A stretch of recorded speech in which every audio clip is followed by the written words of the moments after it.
Since it is the month when we celebrate love, today's video is going to be cute and oh so Cupid approved. Think romance novels and all things pink and red, book shopping, romantasy, cozy beverages, because I live in the Great White North and it is very snowy and I'm loving it and I need my cozy beverages. So if that all sounds good to you, hit that subscribe button and let's get to it. Okay, first things first, we need to discuss Onyx Storm. Spoiler free, of course. I loved this. This book solidified the Empyrean series as a top god tier series for myself.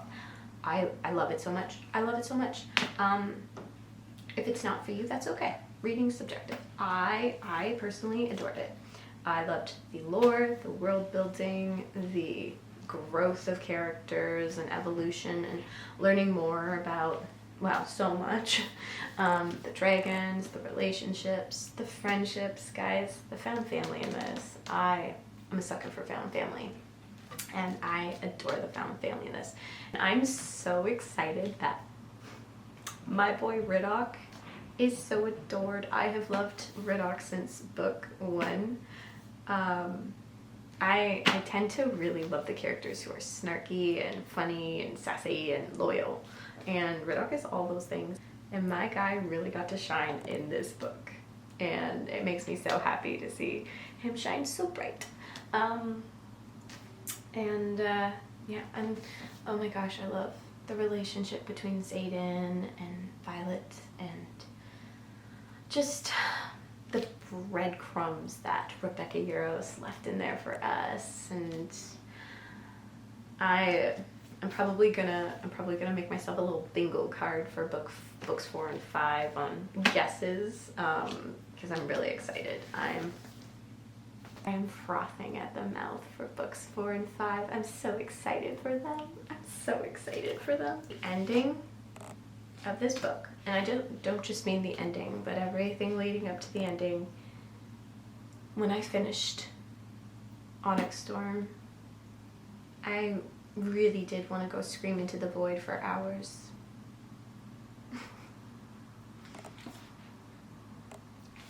Please read this series.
for Valentine's Day, Danny and I decided to switch things up. So instead of the normal buying each other treats, chocolates, going out for a fancy schmancy dinner, which we both love, and buying flowers, which I'm a big flower girly, we decided to do books instead. So we each picked 2 books that we wanted, and the other one is gifting it to the other person. So Indigo, back in January, when I got, I think, the pre-order of Heavenly Bodies, they sent me a coupon for an additional 20% off. So we took advantage and got some books. So for Danny, he is a gamer boy. He loves miniatures. He's particularly into the Warhammer world and has been doing a lot of painting when we read together. He tends to paint if I'm the one reading out loud. So this year we decided that he would select some books too for us to read together, and we tried the Infinite and the Divine, and it was not my cup of tea. It was I'd say it was pretty heavy on the lore. So I was pretty lost since I'm not into Warhammer, and even Danny was saying that it's actually pretty heavy in the lore, and he was surprised. So I DNF'd that. He says he's going to continue it himself, but we did read War Boss, which is an orc book, and it was funny. It was a silly good time, and I really enjoyed it, and so did he. He was laughing a lot. So books that Danny chose are the next 2 in the orc series of Warhammer. So Brutal Cunnin and Da Big Daka. So these are both going to be books that we read together this winter. So these are my 2 little book gifts for Danny. And then, also, look at the tote. This is the tote that Indigo gifted me for us spending a certain amount of money at the shop. And I love it. It's so cute. It's very Valentine's-y. Very Valentine's-y. So for myself, I picked out 2 books, and I picked out Glint, which is the 2nd book in the Plated Prisoner series. I already have book 1. I haven't read it yet, but I know I'm gonna love it. So book 2. And then I've heard such great things. I've heard such great things about the book That Wouldn't Burn by Mark Lawrence. So I was very intrigued by the plot, the little blurb at the back. I had read what it's about, the little synopsis, and I was very intrigued.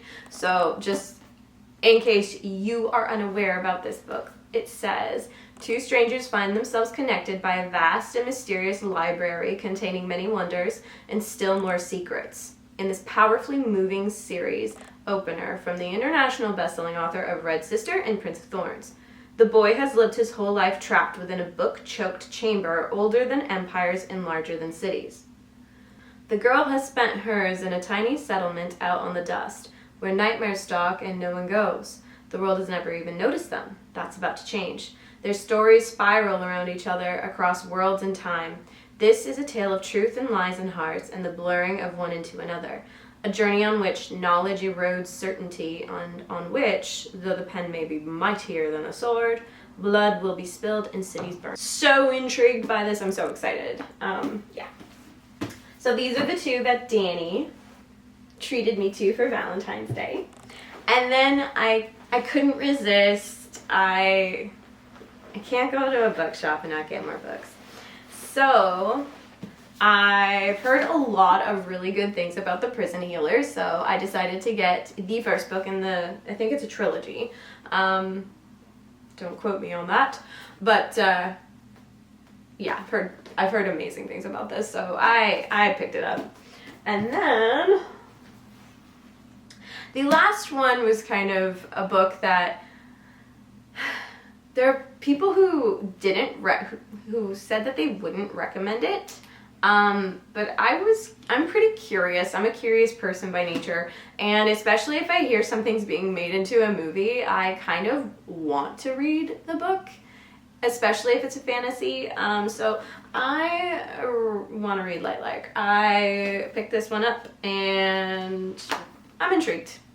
So I picked this one up, and yeah, that's what we got. Mind my hair. I tried to do something with it. My bangs, I did trim myself, and I am not a whiz with the scissors and hair, but I am also too lazy to go get them professionally done. I just could care less.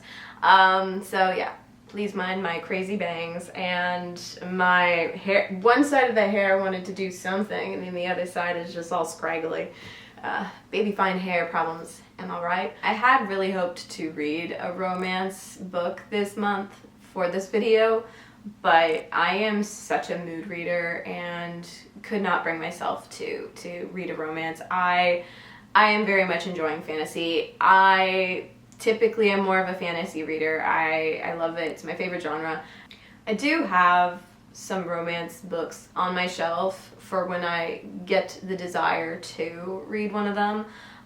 The ones that are top on my list are Beach Read, Happy Place by Emily Henry, Part of Your World by Abby Jimenez, and The Rom-Commers by Catherine Senner, The Dead Romantics by Ashley Poston, however you pronounce the last name.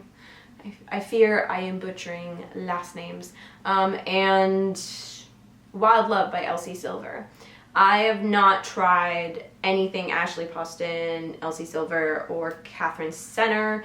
I'm not sure if they're going to be my cup of tea, but I'm going to give them a try and see if they're my jam.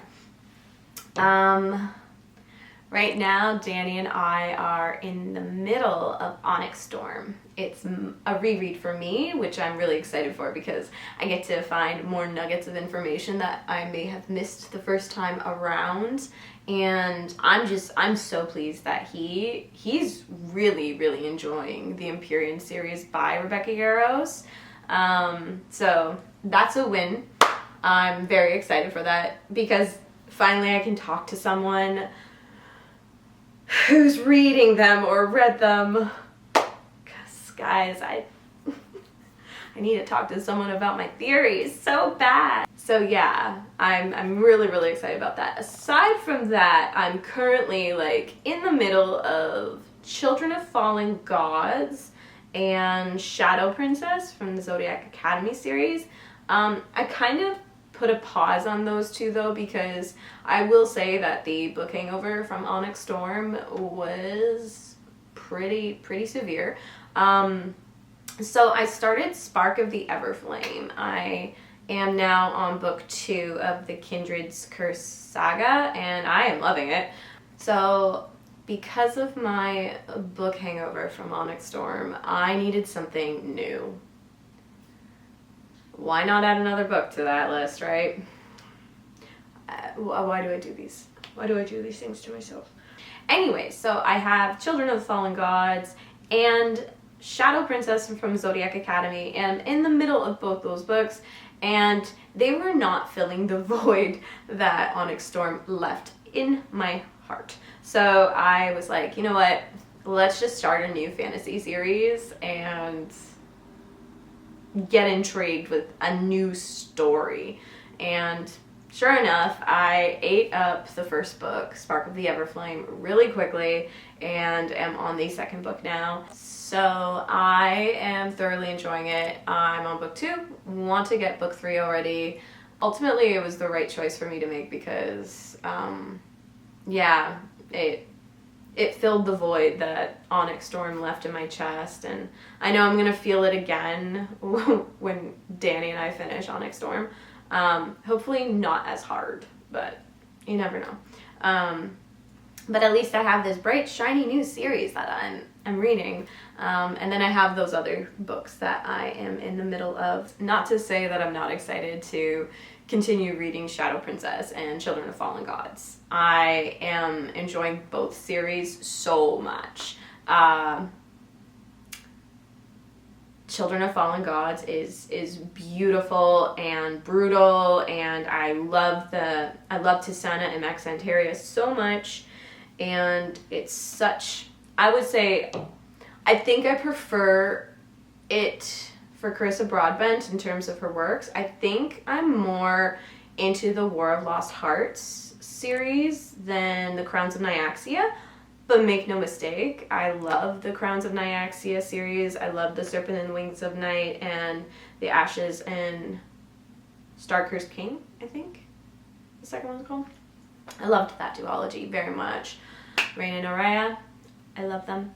But yeah, I think that the War of Lost Hearts series is probably like the top contender for me. And Zodiac Academy, make it make sense. It's addicting. It's addicting. It's unhinged and such a fun time. And honestly, I love me my Lance Orion and my Darcy. I'm also a big Caleb gal. I have loved him since book 1, so. And Geraldine, what a queen that she is. Okay, friends, that's going to be it for this episode. Valentine's Day is quickly approaching, and so is a snowstorm. So, I hope you have a beautiful Valentine's Day. Whether or not you celebrate, just remember, as much as it is advertised as a more romantic holiday, love comes in a lot of forms, and they're all worth celebrating. So if you choose to celebrate, and you're choosing to celebrate the love you have for yourself, for your pet, for your family, for your friends, enjoy. I hope it is a wonderful, wonderful time if you do choose to. And if you do have a romantic partner and are doing something special for it, I hope you also enjoy that as well. We're kind of keeping it nice and cozy this year, which I'm really excited for. Think homemade, heart-shaped pizzas at home, and treats, coziness, probably some rom-coms. We're thinking Adam Sandler, like The Wedding Singer or 50 First Dates, and winter walks. I'm hoping that it does snow on the weekend, because then we can go for some romantic walks out in the snow. Cozy drinks, probably go to a cafe, that kind of thing. And we're probably gonna do a lot of reading as well together, so. Simplicity at its finest, and home coziness to boot. I'm so excited for it. Anyways, if you made it to the end of this episode, thanks a bunch, and I'm sending an abundant amount of love your way.